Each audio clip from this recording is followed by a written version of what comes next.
Nous prenons à présent la direction de Chalonnes-sur-Loire, où le sculpteur Antoine Kulkazi propose depuis quelques mois des stages de fonderie. Le principe, plutôt que de se contenter de sculpter une œuvre de terre, ses stagiaires, ici Charlotte et son père Pascal, apprennent en 2 jours de temps les différentes étapes de la réalisation d'un bronze. Et cela commence une fois l'œuvre de terre réalisée, avec la fabrication du moule qui permettra sa reproduction. On fait le plan de joint qui va permettre de prendre une partie de ta pièce et l'autre partie par la suite. Les deux parties, une fois assemblées, on ouvre, on enlève l'original et c'est ce qui sera comblé par le bronze. J'arrivais pas à imaginer de quelle manière on pouvait faire un moule. Au départ, on nous explique beaucoup de termes techniques et c'est en voyant vraiment qu'on comprend petit à petit les étapes et comment ça va se finaliser, quoi. Et les étapes vont se succéder. Après avoir réalisé le plan de joint qui fera coïncider les deux parties du moule, il faudra appliquer le plâtre sur la sculpture, d'abord au pinceau, puis au couteau. Au moins l'ouverture puisse se faire très correctement. On en mangerait. Ouais, hein, crème chantilly.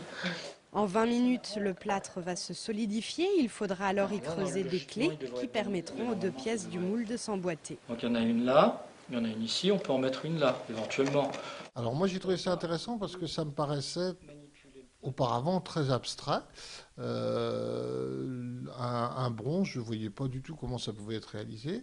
Et tout le cheminement du travail que l'on a fait, de la petite œuvre qu'on a créée jusqu'au bronze, c'est une découverte passionnante. Et Pascal est loin d'avoir tout vu, car c'est seulement quand les moules seront fin prêts que le plus impressionnant se passera. Demain, on va passer à la seconde phase qui sera la coulée. On va donc placer les moules, les matrices, que nous sommes en train de réaliser aujourd'hui, dans un moule en sable, dans un puits de coulée, on appelle ça. Une fois qu'on aura bien placé les moules, on coule d'une seule traite. C'est-à-dire qu'on remplit comme si remplir un récipient, quoi. Et on procède à ce qu'on appelle le décochage.